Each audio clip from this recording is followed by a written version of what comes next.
Good evening class 10th। मैं doubts ले रहा हूँ आप लोगों के टेंजेंट्स चैप्टर के।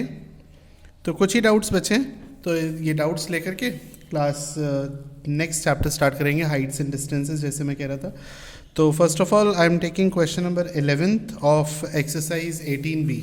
तो ज़रा देखिए 18B का ये क्वेश्चन, एक्सरसाइज 18B का क्वेश्चन नंबर 11th। यहाँ लिखा हुआ है दो सर्कल्स हैं, ये दो सर्कल्स इंटरसेक्ट कर रहे हैं पॉइंट्स ए और बी पर, पॉइंट ए और बी पर इंटरसेक्ट कर रहे हैं। A straight line P A Q cuts the circles eight P and Q. अब हमें पी पॉइंट पर टेंजेंट खींचनी है और क्यू पॉइंट पर टेंजेंट खींचनी है। ये दोनों टेंजेंट्स मीट कर रही हैं टी पॉइंट पर। So we have to prove that P B Q T are concyclic. Concyclic मतलब अपोजिट एंगल्स का सम 180 हमें प्रूफ करना है, यानी angle T plus angle B का जो सम है ये 180 डिग्री हमें प्रूफ करना है। तो देखिए this is X and this is the angle between a tangent and the chord. So this is also X, angle subtended by the same chord in the alternate segment. For the second circle, if it is y, then this will also be y, because angle between a tangent and a chord is equal to the angle subtended by the same chord AQ in the alternate segment. Yes or no? Now in the triangle PTQ, if you see, one angle is x, one angle is y, then the third angle should be 180 minus the sum of the other two angle. Now just add this angle T and angle B. That is angle T is 180 minus bracket में x plus y, and angle B you can see it is x plus y. So if you add these two angles, x and y will be cancelled and the sum of these two angles is 180. This proves that the 4 points P, B, Q, T are concyclic. Okay, so concyclic means they are on the cyclic quadrilateral, मतलब एक cyclic quadrilateral बना रहे हैं। तो मैंने video lecture इसलिए prepare किया because कुछ स्कूल्स में एग्जाम्स चल रहे हैं, तो स्टूडेंट्स उस पर्टिकुलर टाइम पर अपनी पढ़ाई भी कर रहे होते हैं। So that is why I thought of making a video lecture for your doubts. और ट्रिग्नोमेट्री के भी डाउट्स का मैंने एक छोटा सा वीडियो लेक्चर प्रिपेयर किया है, वो भी आप लोगों को आज की क्लास, आज की डेट में मिल जाएगा। एक्सरसाइज 18C का क्वेश्चन नंबर 11th पूछा है। 18C का क्वेश्चन नंबर 11th इज, ये देखिए एक्सरसाइज 18C का क्वेश्चन नंबर 11th। ज़्यादा डाउट्स नहीं है, लेकिन ध्यान से देखना और क्वेश्चन खुद से पहले रीड करना, तब ये क्वेश्चन समझने की, तब ये क्वेश्चन ज़्यादा अच्छे क्लियर होंगे। यहाँ देखिए आपको गिवन है that BC is equals to OD, ये आपको गिवन है, और OB और OA और OD रेडियस है, तो OD, OA, OB और BC ये सब इक्वल हो जाएंगे। एंगल C आपको दिया हुआ है 20। ट्राइंगल में अगर दो साइड्स इक्वल होती है तो उनके अपोजिट एंगल इक्वल होंगे, ये भी 20 होगा। और ये एक्सटर्नल एंगल है, इन दोनों के सम के इक्वल होगा, यानी 40। अब ये 40 है तो ये भी 40 होगा, क्योंकि OB और OA इक्वल हैं। 40 और 40 80, 40 और 40 80, तो ये हो जाएगा 100। 100 plus 20 is 120, so this is 60। यही आपको फाइंड आउट करना था, angle AOD।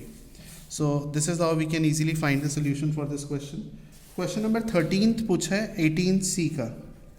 Question number 13th 18C का, ये भी अच्छा क्वेश्चन है। देखिए क्या है इसमें, यहाँ पे दिया हुआ है कि एक पॉइंट P है जो कि मिड पॉइंट है आर्क AB का, यानी AP और PB इक्वल है, AP और PB इक्वल है, तो they will subtend equal angle at the centre, because equal cord subtend equal angle.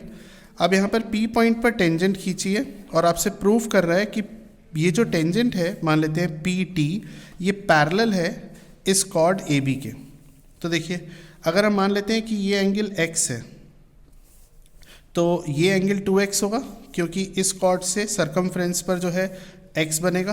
तो अगर ये सरकमफ्रेंस पर x बनाएगी, बना के नहीं दिखा रहा हूँ क्योंकि फिगर थोड़ा सा कम्बर्सम हो जाएगा, डिफिकल्ट हो जाएगा, ये 2x होगा। सिमिलरली अगर AP 2x बना रही है तो PB भी 2x बनाएगी, क्योंकि equal cord subtend equal angle at the centre. अब 2x प्लस 2x हो गया 4x, तो OA और OB इक्वल हैं, तो बाकी दोनों एंगल्स का सम होगा 180 माइनस 4x का आधा, यानी कि ये वाला एंगल होगा 90 माइनस 2x का, ये वाला एंगल भी 90 माइनस 2x होगा। ठीक है ना। अब ज़रा देखिए OA और OP ये भी रेडियस है, OA और OP ये भी रेडियस है ना।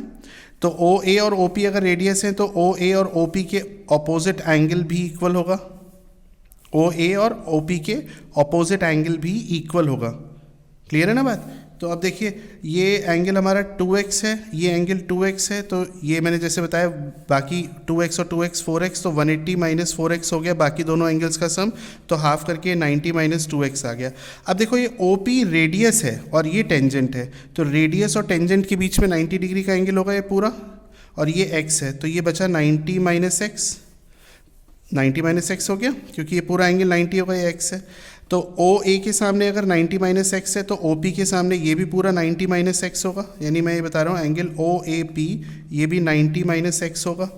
अब एंगल ओ ए पी में से, ये पूरा एंगल ओ ए पी में से माइनस कर दें अगर हम एंगल ओ ए, इसको एम मान लेते हैं, एंगल ओ ए एम, तो क्या आएगा 90 minus x minus 90 minus 2x, तो 90 minus x minus 90 plus 2x, तो बचेगा आपका सिर्फ x, यानी ये वाला एंगल भी x हो गया। अब इसको मैं ज़रा जूम करके दिखा रहा हूँ, ये देखो ये AB है और ये टेंजेंट है, ये AP है, गौर करना।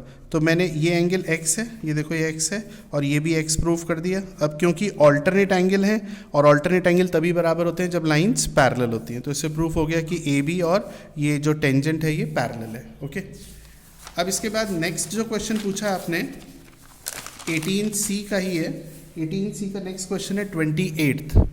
तो 28th क्वेश्चन क्या है ज़रा देखिए बेटा।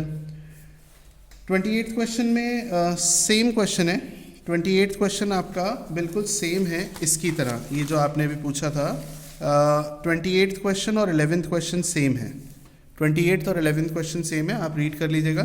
तो 28th इज़ ऑल्सो डन। 28 के बाद लास्ट क्वेश्चन है 38, इसके अलावा और भी कोई डाउट हो तो पूछिएगा।